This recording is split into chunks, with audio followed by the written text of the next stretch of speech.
കാർത്തിക നക്ഷത്രക്കാർക്ക് 2026 വിഷു മുതൽ 2027 വിഷു വരെയുള്ള ഈ ഒരു വർഷക്കാലം ജീവിതത്തിൽ വളരെ നിർണായകമായ പല മാറ്റങ്ങളും സംഭവിക്കുന്ന സമയമാണ്.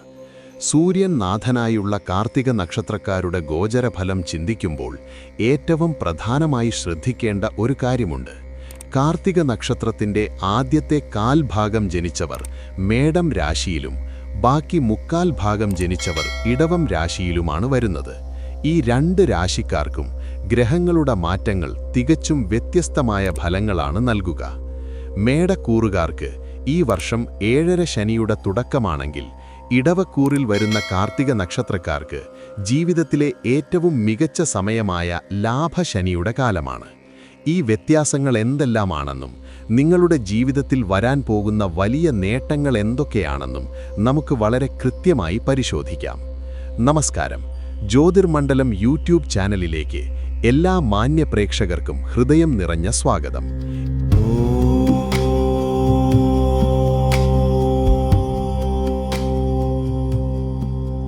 ഇന്ന് നാം വളരെ സൂക്ഷ്മമായി വിശകലനം ചെയ്യാൻ പോകുന്നത് കാർത്തിക നക്ഷത്രക്കാരുടെ ഈ ഒരു വർഷത്തെ സമ്പൂർണ്ണ ഗോചരഫലമാണ്. തെറ്റുകളില്ലാതെ സൂക്ഷ്മമായ ഗ്രഹനിലകൾ നിരീക്ഷിച്ച് തയ്യാറാക്കിയ ഈ ഫലം സ്കിപ്പ് ചെയ്യാതെ മുഴുവനായും കാണുക. ശനിയുടെ സ്വാധീനം മേടക്കൂറിനും ഇടവക്കൂറിനും വ്യത്യസ്തം. ഈ ഒരു വർഷക്കാലം മുഴുവൻ 2027 പകുതി വരെ കർമ്മകാരകനായ ശനി മീനം രാശിയിലാണ് സഞ്ചരിക്കുന്നത്. ഇത് നിങ്ങളുടെ ജീവിതത്തിൽ വലിയ സ്വാധീനം ചെലുത്തും. മേടക്കൂറുകാർക്ക് കാർത്തിക 1-ാം പാദം ശനി നിങ്ങളുടെ 12-ാം ഭാവത്തിലാണ്. അതായത് നിങ്ങൾക്കിപ്പോൾ 7.5 ശനിയുടെ ആദ്യഘട്ടം തുടങ്ങിയിരിക്കുകയാണ്. 12-ാം ഭാവം ചിലവുകളുടെ സ്ഥാനമായതുകൊണ്ട് അനാവശ്യ ചിലവുകൾ കർശനമായി നിയന്ത്രിക്കണം. ഉറക്കക്കുറവ്, അകാരണമായ ഭയം എന്നിവ ഉണ്ടാകാം.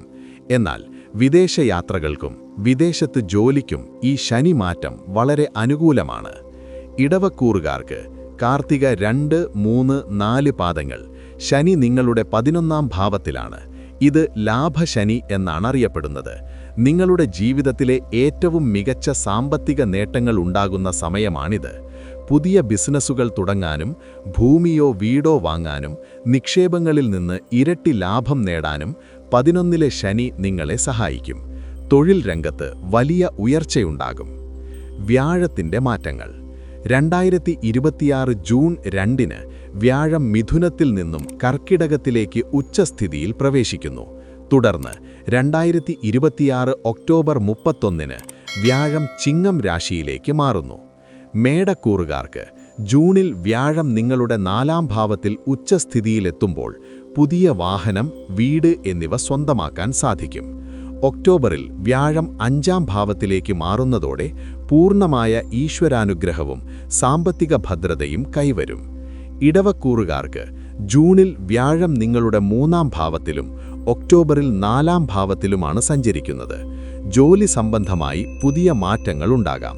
താമസസ്ഥലം മാറാനോ പുതിയ ജോലിയിലേക്ക് മാറാനോ സാധ്യതയുണ്ട്. മാതാവിൻ്റെ ആരോഗ്യത്തിൽ ഈ സമയത്ത് പ്രത്യേകം ശ്രദ്ധിക്കണം. രാഹു കേതു മാറ്റങ്ങൾ 2026 ഡിസംബർ വരെ രാഹു കുംഭത്തിലാണ്. തുടർന്ന് മകരത്തിലേക്ക് മാറുന്നു. ഇടവക്കൂറുകാർക്ക് ഇത് 10-ാം ഭാവത്തിൽ നിന്നും 9-ാം ഭാവത്തിലേക്കുള്ള മാറ്റമാണ്. തൊഴിൽ രംഗത്തെ തടസ്സങ്ങൾ മാറി ഭാഗ്യം അനുകൂലമായി വരുന്ന സമയമാണിത്. പിതാവിൽ നിന്നോ പൂർവിക സ്വത്തിൽ നിന്നോ നേട്ടങ്ങൾ ഉണ്ടാകാം. മേടക്കൂറുകാർക്ക് കർമ്മരംഗത്ത് ഉത്തരവാദിത്വങ്ങൾ വർദ്ധിക്കും. ജീവിതത്തിൻ്റെ വിവിധ മേഖലകളിലെ ഫലങ്ങൾ തൊഴിൽ, സാമ്പത്തികം. ഇടവക്കൂറിൽ ജനിച്ചു കാർത്തിക നക്ഷത്രക്കാർക്ക് സാമ്പത്തികമായി യാതൊരു ബുദ്ധിമുട്ടും ഈ വർഷമുണ്ടാകില്ല. 11-ലെ ശനി നിങ്ങൾക്ക് വലിയ വരുമാനം നൽകും. ബിസിനസ്സിൽ വലിയ ലാഭം കൊയ്യാം. മേടക്കൂറുകാർക്ക് ഒക്ടോബറിന് ശേഷം സാമ്പത്തിക നില ഭദ്രമാകും. എങ്കിലും 7.5 ശനി ഉള്ളതുകൊണ്ട് അവർ വലിയ തുകകൾ കടം കൊടുക്കാതിരിക്കാൻ ശ്രദ്ധിക്കുക. കുടുംബം, പ്രണയം, വിവാഹം. വിവാഹം വൈകുന്ന കാർത്തിക നക്ഷത്രക്കാർക്ക് ഈ വർഷം വളരെ അനുകൂലമാണ്. പ്രത്യേകിച്ച് ഒക്ടോബറിന് ശേഷം കുടുംബത്തിൽ പുതിയ അംഗം വന്നുചേരാൻ സാധ്യതയുണ്ട്. പ്രണയിക്കുന്നവർക്ക് തടസ്സങ്ങൾ മാറി വിവാഹത്തിലേക്ക് കാര്യങ്ങൾ എത്തും. കുടുംബത്തിൽ ചെറിയ അഭിപ്രായ വ്യത്യാസങ്ങൾ ഉണ്ടായാലും അത് വേഗത്തിൽ പരിഹരിക്കപ്പെടും. വിദ്യാഭ്യാസം. വിദ്യാർത്ഥികൾക്ക് ഈ വർഷം മികച്ച വിജയങ്ങൾ കരസ്ഥമാക്കാൻ സാധിക്കും.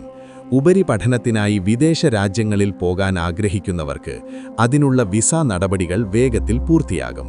കാർത്തിക നക്ഷത്രക്കാർക്ക് പൊതുവെ ബുദ്ധിശക്തി കൂടുതലായതിനാൽ മത്സര പരീക്ഷകളിൽ ഉന്നത റാങ്ക് നേടാൻ ഈ വർഷം സാധിക്കും. ആരോഗ്യം. മേടക്കൂറുകാർക്ക് 7.5 ശനിയുള്ളതുകൊണ്ട് ആരോഗ്യകാര്യങ്ങളിൽ അല്പം കൂടുതൽ ശ്രദ്ധ വേണം. ഇടവക്കൂറുകാർക്ക് വലിയ ആരോഗ്യ പ്രശ്നങ്ങൾ ഉണ്ടാകില്ലെങ്കിലും വ്യാഴം 3ലും 4ലും നിൽക്കുന്നതുകൊണ്ട് ഉദരസംബന്ധമായ അസുഖങ്ങളോ കൊളസ്ട്രോൾ പോലെയുള്ള ജീവിതശൈലി രോഗങ്ങളോ വരാതെ ഭക്ഷണത്തിൽ നിയന്ത്രണം കൊണ്ടുവരണം. കൃത്യമായ മാസഫലങ്ങൾ മേടം മുതൽ മീനം വരെ വിശദമായി പരിശോധിക്കാം. ഇനി ഓരോ മാസവും സൂര്യന്റെ സഞ്ചാരം നിങ്ങളുടെ മേടക്കൂറിനും ഇടവക്കൂറിനും എന്തൊക്കെ വ്യത്യസ്ത ഫലങ്ങളാണ് നൽകുന്നതെന്ന് വളരെ വിശദമായി പരിശോധിക്കാം. മേടം ഏപ്രിൽ 14 മുതൽ മെയ് 14 വരെ.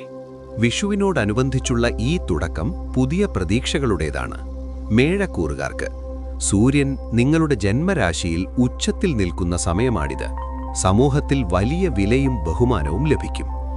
ഏത് കാര്യവും മുന്നിൽ നിന്ന് നയിക്കാൻ നിങ്ങൾക്ക് സാധിക്കും.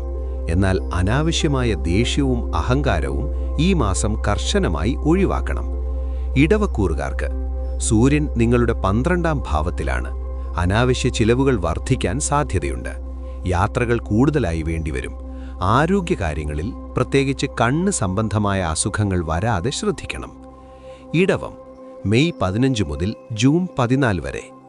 ഇടവക്കൂറുകാർക്ക് സൂര്യൻ നിങ്ങളുടെ ജന്മരാശിയിലേക്ക് മാറുന്നു. ആത്മവിശ്വാസം വല്ലാതെ വർദ്ധിക്കുന്ന മാസമാണിത്. ജോലിസ്ഥലത്ത് നിങ്ങളുടെ തീരുമാനങ്ങൾക്ക് വലിയ സ്വീകാര്യത ലഭിക്കും.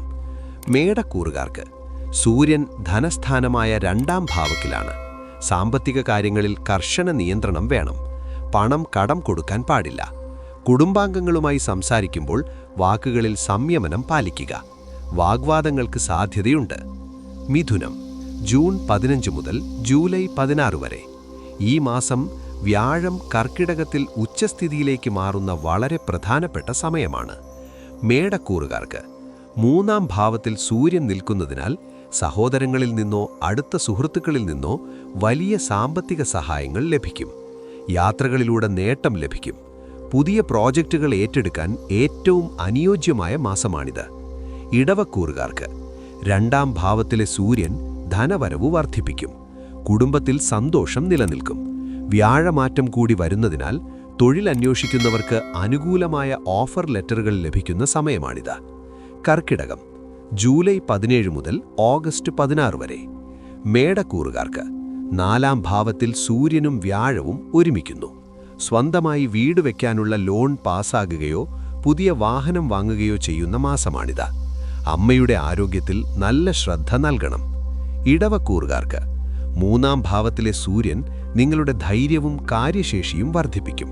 ശത്രുക്കളെ പരാജയപ്പെടുത്താൻ നിങ്ങൾക്ക് കഴിയും. അയൽക്കാരുമായുള്ള തർക്കങ്ങൾ അവസാനിക്കും.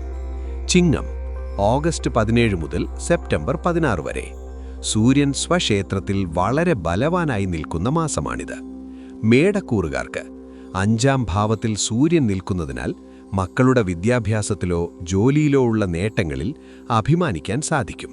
ബുദ്ധിപരമായ തീരുമാനങ്ങളിലൂടെ ധനലാഭം പ്രതീക്ഷിക്കാം. ഇടവക്കൂറുകാർക്ക് 4ാം ഭാവത്തിൽ സൂര്യൻ നിൽക്കുന്നു. ഭൂമി സംബന്ധമായ ഇടപാടുകളിൽ ലാഭം കൊയ്യാൻ ഈ മാസം സാധിക്കും. സർക്കാർ കാര്യങ്ങളിലെ തടസ്സങ്ങൾ മാറിക്കിട്ടും. വീട്ടിൽ സമാധാന അന്തരീക്ഷമുണ്ടാകും. കന്നി സെപ്റ്റംബർ 17 മുതൽ ഒക്ടോബർ 17 വരെ. മേടക്കൂറുകാർക്ക് 6ാം ഭാവത്തിൽ സൂര്യൻ വലിയ വിജയങ്ങൾ നൽകും. ശത്രുക്കളില്ലാതാകും. രോഗങ്ങളിൽ നിന്നും മോചനം ലഭിക്കും. പഴയ കടങ്ങൾ ഒരു പരിധിവരെ കൊടുത്തു തീർക്കാൻ സാധിക്കുന്ന മികച്ച മാസമാണിത്. ഇടവക്കൂറുകാർക്ക് 5ാം ഭാവത്തിലെ സൂര്യൻ മക്കളുടെ കാര്യങ്ങളിൽ ചെറിയ ഉത്കണ്ഠലുണ്ടാക്കാം. ഷെയർ മാർക്കറ്റ് പോലെയുള്ള മേഖലകളിൽ ഈ മാസം ശ്രദ്ധിച്ചു മാത്രം പണം നിക്ഷേപിക്കുക. തുലാം ഒക്ടോബർ 18 മുതൽ നവംബർ 16 വരെ. സൂര്യൻ തുലാം രാശിയിൽ നീചാവസ്ഥയിൽ പോകുന്നതും വ്യാഴം ചിങ്ങം രാശിയിലേക്ക് മാറുന്നതുമായ പ്രധാന മാസമാണിത്. മേടക്കൂറുകാർക്ക് വ്യാഴം 5ാം ഭാവത്തിലേക്ക് മാറുന്നതിനാൽ നിങ്ങളുടെ സുവർണകാലം തുടങ്ങുകയാണ്. സാമ്പത്തിക ഭാഗ്യങ്ങൾ വരും. എന്നാൽ 7ാം ഭാവത്തിലെ സൂര്യൻ ജീവിത പങ്കാളിയുമായി ചെറിയ തർക്കങ്ങൾ ഉണ്ടാക്കാൻ സാധ്യതയുള്ളതിനാൽ ദാമ്പത്യത്തിൽ കൂടുതൽ വിട്ടുവീഴ്ചകൾ ചെയ്യുക. ഇടവക്കൂറുകാർക്ക് 6ാം ഭാവത്തിലെ സൂര്യൻ ആരോഗ്യ പ്രശ്നങ്ങളും ശത്രുശല്യവും കുറയ്ക്കും. വ്യാഴമാറ്റം പുതിയ ജോലിക്കോ താമസസ്ഥലം മാറാനോ കാരണമാകാം. വൃശ്ചികം നവംബർ 17 മുതൽ ഡിസംബർ 15 വരെ. ഈ മാസം 2 കൂട്ടരും ശ്രദ്ധിക്കേണ്ട സമയമാണ്. മേടക്കൂറുകാർക്ക് 8ാം ഭാവത്തിൽ അഥവാ അഷ്ടമത്തിൽ സൂര്യൻ നിൽക്കുന്നു. അനാവശ്യ യാത്രകൾ കർശനമായി ഒഴിവാക്കുക. വാഹനങ്ങൾ ഓടിക്കുമ്പോഴും രാത്രി യാത്രകളിലും കടുത്ത ജാഗ്രത വേണം. ആരോഗ്യകാര്യങ്ങളിൽ യാതൊരു വിട്ടുവീഴ്ചയും പാടില്ല. ഇടവക്കൂറുകാർക്ക് 7ാം ഭാവത്തിലെ സൂര്യൻ ബിസിനസ് പങ്കാളികളുമായി അഭിപ്രായ വ്യത്യാസങ്ങൾ ഉണ്ടാക്കാം. പണമിടപാടുകളിൽ വ്യക്തത വരുത്തണം. ദാമ്പത്യ ജീവിതത്തിൽ കൂടുതൽ ശ്രദ്ധ നൽകണം. ധനു ഡിസംബർ 16 മുതൽ ജനുവരി 13 വരെ. ഈ മാസത്തിലാണ് രാഹു നിങ്ങളുടെ 10ാം ഭാവത്തേക്കും 9ാം ഭാവത്തേക്കും യഥാക്രമം മാറുന്നത്. മേടക്കൂറുകാർക്ക് 9ാം ഭാവത്തിലെ സൂര്യൻ ഭാഗ്യാനുഭവങ്ങൾ നൽകും. പിതാവിൽ നിന്നും അനുകൂലമായ സഹായങ്ങൾ ലഭിക്കും. തീർത്ഥാടനത്തിന് അവസരം ലഭിക്കും. രാഹു കർമ്മരംഗത്ത് ഉത്തരവാദിത്വങ്ങൾ കൂട്ടും. ഇടവക്കൂറുകാർക്ക് 8ാം ഭാവത്തിൽ സൂര്യൻ നിൽക്കുന്നതിനാൽ ഈ മാസം ആരോഗ്യകാര്യങ്ങളിൽ അതീവ ശ്രദ്ധ വേണം. പെട്ടെന്നുള്ള രോഗബാധകൾക്ക് സാധ്യതയുണ്ട്. സാമ്പത്തിക ഇടപാടുകളിൽ വഞ്ചിക്കപ്പെടാതെ നോക്കണം. മകരം ജനുവരി 14 മുതൽ ഫെബ്രുവരി 12 വരെ. മേടക്കൂറുകാർക്ക് 10ാം ഭാവത്തിൽ സൂര്യൻ നിൽക്കുന്നതിനാൽ ജോലിയിൽ വലിയ ഉയർച്ചയും പ്രമോഷനും പ്രതീക്ഷിക്കാം.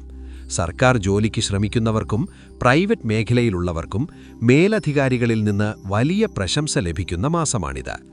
ഇടവക്കൂറുകാർക്ക് 9ാം ഭാവത്തിലെ സൂര്യൻ ഭാഗ്യം നൽകും. ഉപരിപഠനത്തിന് അനുകൂലമായ സമയമാണിത്. വിദേശ വിസയ്ക്ക് ശ്രമിക്കുന്നവർക്ക് അത് ലഭിക്കും. കുംഭം ഫെബ്രുവരി 13 മുതൽ മാർച്ച് 14 വരെ. മേടക്കൂറുകാർക്ക് 11ാം ഭാവത്തിലെ സൂര്യൻ സാമ്പത്തികമായി സർവ്വകാര്യവിജയവും അപ്രതീക്ഷിത ധനലാഭവും നൽകും. സുഹൃത്തുക്കളുടെ വലിയ സഹായം ലഭിക്കും. ഇടവക്കൂറുകാർക്ക് 10ാം ഭാവത്തിൽ സൂര്യൻ കർമ്മരംഗത്ത് നിങ്ങളുടെ പ്രതാപം വർദ്ധിപ്പിക്കും. പുതിയ ബിസിനസ് തുടങ്ങാൻ ഏറ്റവും നല്ല മാസമാണിത്. ജോലിയിൽ പുതിയ അധികാരങ്ങൾ ലഭിക്കും.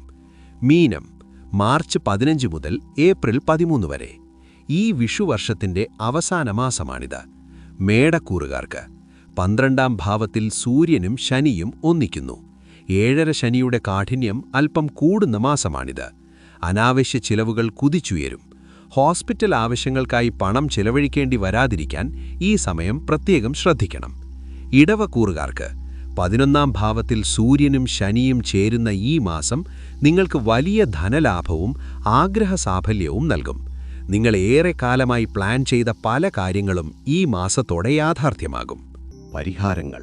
ഒരു കാര്യം പ്രത്യേകം ഓർക്കുക, ഇതൊരു പൊതുവായ ഗോചരഫലമാണ്. മേടക്കൂറിൽ വരുന്ന 1ാം പാദം കാർത്തിക നക്ഷത്രക്കാർ 7.5 ശനി ആരംഭിക്കുന്നതുകൊണ്ട് കർശനമായും ചില പരിഹാരങ്ങൾ ചെയ്യേണ്ടതുണ്ട്. എല്ലാ ശനിയാഴ്ചകളിലും ധർമ്മശാസ്താ ക്ഷേത്രത്തിൽ ദർശനം നടത്തുകയും നീരാഞ്ജനം വഴിപാട് നടത്തുകയും ചെയ്യുക.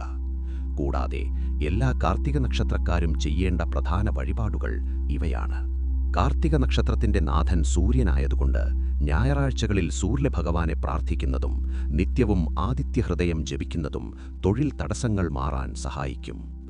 ശിവക്ഷേത്രത്തിൽ കൂവളത്തില കൊണ്ട് അർച്ചന നടത്തുന്നതും ജന്മനക്ഷത്ര ദിവസം ധാര വഴിപാട് നടത്തുന്നതും ആയുസ്സും ആരോഗ്യവും വർദ്ധിപ്പിക്കും. പാവപ്പെട്ടവർക്കും അർഹരായവർക്കും പഠനസഹായം നൽകുന്നത് വിദ്യാർത്ഥികൾക്ക് വലിയ പുരോഗതി നൽകും. നിങ്ങളുടെ ഭാഗ്യനിറങ്ങൾ ചുവപ്പ്, ഓറഞ്ച്, വെള്ള നിറങ്ങളാണ്. പ്രധാനപ്പെട്ട കാര്യങ്ങൾക്കായി തിരഞ്ഞെടുക്കാൻ അനുകൂല ദിവസങ്ങളായി കണക്കാക്കുന്നത് ഞായർ, തിങ്കൾ, വ്യാഴം എന്നിവയാണ്. വരാൻ പോകുന്ന 2026-27 വിഷുവർഷം കാർത്തിക നക്ഷത്രക്കാർക്ക് ഈശ്വരാനുഗ്രഹത്താൽ എല്ലാവിധ തടസ്സങ്ങളും മാറി വലിയ വിജയവും ഭാഗ്യങ്ങളും ഉണ്ടാകട്ടെ എന്ന് ആത്മാർത്ഥമായി പ്രാർത്ഥിക്കുന്നു. ഈ വീഡിയോ നിങ്ങൾക്ക് ഉപകാരപ്രദമായി എന്ന് വിശ്വസിക്കുന്നു. നിങ്ങളുടെ സംശയങ്ങളും അഭിപ്രായങ്ങളും താഴെ കമന്റ് ചെയ്യാവുന്നതാണ്.